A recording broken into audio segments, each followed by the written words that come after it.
La primera lectura del día de hoy está tomada de la carta a los Romanos. De hecho, estamos empezando a leer en este día la carta a los Romanos. Durante un buen número de días vamos a tener en la primera lectura a San Pablo enseñándonos desde su carta a los Romanos. Y yo quisiera que esta vez tomáramos esa carta mucho más cerca de nuestra atención y de nuestro corazón. De hecho, es un documento que ha tenido repercusiones inigualables en la historia de la fe cristiana y católica. Es la carta más extensa de todo el Nuevo Testamento, tiene 16 capítulos. Si miramos las páginas del Nuevo Testamento, nos damos cuenta que el criterio general que parece haberse seguido es que las cartas, las distintas cartas de los apóstoles, están puestas de mayor extensión a menor extensión. Y por eso, en la Biblia, en el Nuevo Testamento, después de los Evangelios, tenemos el libro de los Hechos de los Apóstoles.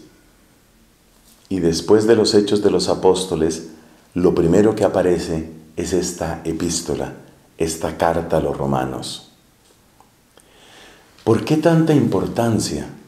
Sabemos que cuando hablamos de carta a los Corintios, a los Tesalonicenses, a los Gálatas o en este caso a los Romanos, no es que Pablo haya escrito, por decir algo Pablo, hay otros que escribieron cartas, no es que Pablo haya escrito a toda la ciudad de Roma. Son cartas a comunidades cristianas en distintos lugares. O sea que las cartas a los Corintios no son cartas a todos los ciudadanos de Corinto o cartas a todos los ciudadanos de Tesalónica. Son cartas a las comunidades cristianas de esos sitios. Entonces, la carta a los Romanos es la carta a los cristianos, a las comunidades cristianas de Roma. Lo cual de inmediato nos despierta dos preguntas. Primera, ¿por qué es tan importante esta comunidad? Si Pablo entrega un documento, que de hecho es el más largo del Nuevo Testamento, a los cristianos de Roma, quiere decir que eran muy importantes para él. Y segundo, ¿cuál es el origen de esta comunidad cristiana?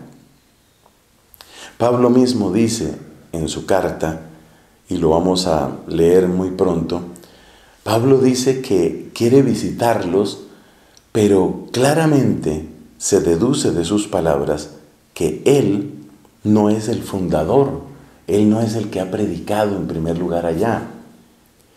El apóstol Pedro llegó también a la ciudad de Roma y ambos, tanto Pedro como Pablo, podemos decir que consagraron con el derramamiento de su sangre el cimiento de la fe cristiana en Roma.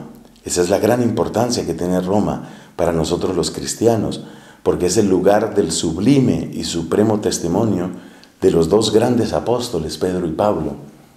Pero la pregunta sigue. Oye, ¿y quién fundó esta comunidad? No hay una respuesta definitiva.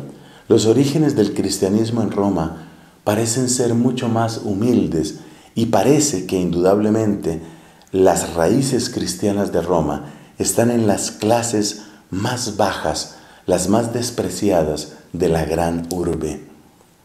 Más que un solo fundador, como decir un apóstol, es la presencia de humildes testigos del Evangelio la que va haciendo posible estas primeras comunidades. En el mundo antiguo no era extraño que se dieran viajes, intercambios comerciales y que muchas personas por consiguiente llegaran a Roma, pues algunos de estos cristianos, que en su buena parte permanecen anónimos, dieron origen a estas comunidades. Pero entonces la otra pregunta, ¿por qué Pablo considera tan importante esta comunidad? La única respuesta posible es porque, siendo el centro de un imperio pagano, llegar al corazón mismo de ese imperio, plantar ahí el estandarte de la cruz, anunciar en el centro mismo de la idolatría y del paganismo el reinado de Cristo, tiene un significado absolutamente único. Y Pablo lo sabe. Pablo sabe que en esa comunidad sin duda se está cumpliendo aquella promesa de Cristo, aquel mandato de Cristo también.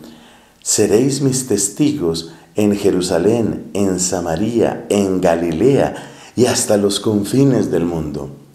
Se cumple en Roma que el Evangelio llega y triunfa, se instaura y florece incluso en los confines del mundo.